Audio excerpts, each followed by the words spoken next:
জ্বালানি তেলের আরো খবর জানাতে খাগড়াছড়ি থেকে সরাসরি যুক্ত হচ্ছেন সহকর্মী নাজিম উদ্দিন। নাজিম, জেলায় জ্বালানি সরবরাহের সার্বিক চিত্র কেমন দেখছেন আমাদের জানান। ফাহমিদা, আমি পার্বত্য খাগড়াছড়ি জেলার জেলা সদরে রয়েছি। সেই খাগড়াছড়ি পার্বত্য জেলায় 9টি উপজেলা রয়েছে।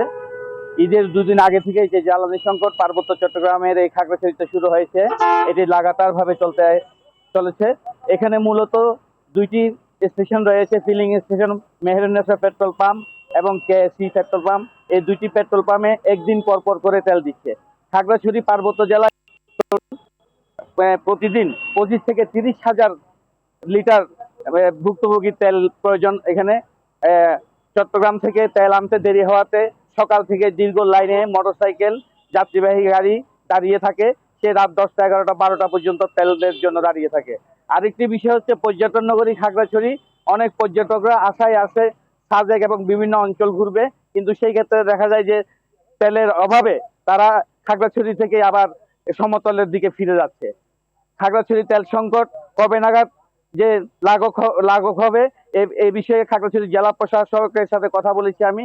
তিনি জানিয়েছে আমরা পর্যায়ক্রমে তেলের যে সমস্যা রয়েছে সেটি সমাধানের চেষ্টা করছি। এই ছিল খাগড়াছড়ি তেলের সংকট নিয়ে আমার কাছে সর্বশেষ তথ্য। ফাহমিদা, ধন্যবাদ আপনাকে। এবার ফরিদপুরের ভাঙ্গা থেকে যুক্ত হচ্ছেন সহকর্মী মসলিউদ্দিন ইমরান। ইমরান, জানাবেন যে তেলের সরবরাহ নিয়ে কি বলছে পাম্প মালিকরা, আর সেই সাথে গ্রাহকদের প্রতিক্রিয়াও আমাদের জানাবেন। জি ফাহমিদা, ধন্যবাদ আপনাকে। আমি এই মুহূর্তে রয়েছি ঢাকা খুলনা মহাসড়কের পাশে অবস্থিত সিসিবিএল ফিলিং স্টেশনে। যে স্টেশনটিতে গতকালকে রাতে 9:30টার দিকে বোতলে করে তেল না দেওয়াকে কেন্দ্র করে কিন্তু এই পাম্পে দুর্বৃত্তরা হানা দিয়েছে।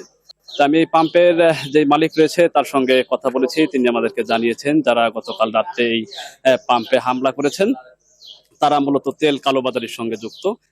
বোতল এবং ড্রাম করে তেল দিয়ে বাইরে চড়া তেল দিতে যখন অস্বীকৃতি জানায় তখন কিন্তু তারা সংঘবদ্ধভাবে এই পাম্পটিতে হামলা করে এবং এই পাম্পের মালিকের যেই ভাই সালমান মুন্সি তাকে মেরে গুরুতর আহত করে এবং পাশাপাশি তার কাছে থাকা তেল বিক্রির লক্ষাধিক টাকা কিন্তু তারা নিয়ে যায়।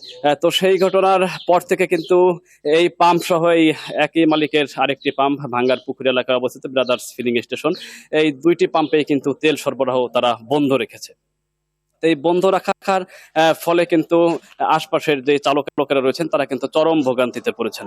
আপনারা দেখতে পাচ্ছেন যে আমার যে স্টেশনটি রয়েছে সেখানে কিন্তু গতকাল রাত থেকে প্রায় এখন পর্যন্ত কিন্তু ফিলিং স্টেশন বন্ধ রয়েছে। তো আমি এই বিষয়ে কথা বলবো এখানের যে পাম্পের মালিক রয়েছেন বাইজিদ মুন্সি তার সঙ্গে। ভাই, জি আসসালামু আলাইকুম। আমি বায়েজিদ মুন্সি, এই ফিলিং স্টেশনটির প্রতিষ্ঠাতা, পরিচালক, প্রোপাইটার। আমার ছোট ভাই গতকাল রাত 9:30টার দিকে এই আমাদের ডিজেল পয়েন্টে আমাদেরকে স্টাফ তেল সরবরাহ করতেছে ও টাকাগুলি কালেকশন করতেছে। কারণ গাড়ির এত চাপ ছিল যে কাউন্টার থেকে ছিল অনেক সময় লাগে, যার কারণে আমার ওই ছোট ভাই ওই ডিজেল পয়েন্টে দাঁড়িয়ে এই টাকা সংগ্রহ করতেছে এবং তেল দিয়ে যাতে দ্রুত যানজট কমানো যায় সেই চেষ্টা করতেছে। এর মধ্যে এই স্থানীয় একটি অসাধু চক্র যারা দীর্ঘদিন মাদক ব্যবসা, ছিনতাই, এই ধরনের অপকর্মের সাথে জড়িত,